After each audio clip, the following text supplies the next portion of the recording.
Hey there, Trevor here. And in this video, I'm going to show you how to delete photos just from Google Photos without deleting them from your iPhone or your Android. If you wanted to keep them on your phone, but you didn't want them in the cloud in Google Photos, unfortunately, you cannot do that in the app, but I'll show you a workaround to be able to do that.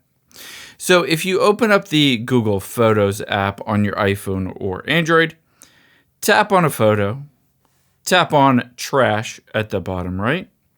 You can see it says allow Google Photos to delete this photo. This will be deleted from iCloud Photos on all your devices. So this is essentially deleting it everywhere, and I won't be able to recover that or get it back on my iPhone.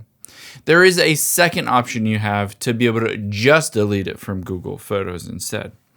So instead of this, I'm going to tap Don't Allow and hop out of the Google Photos app.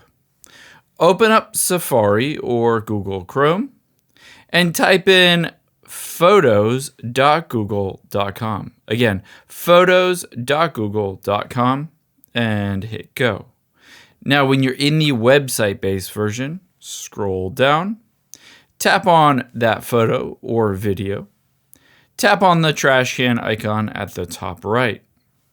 You can see it says remove from Google account devices with it backed up and places you have shared in Google Photos. I'm going to tap move to trash here and I'll show you that this worked. Hop out of here and then open up the Google Photos app on my iPhone, and there is that photo. It is still there, but it is immediately deleted from the Google Photos app. However, if I open up the Photos app on my iPhone, you can see it is still in here. So it is no longer in Google Photos, but it is still on my iPhone or my Android. I hope this helps. If you enjoyed this video, check out the video over to my right. I think you'll really like that one too. Thanks, guys.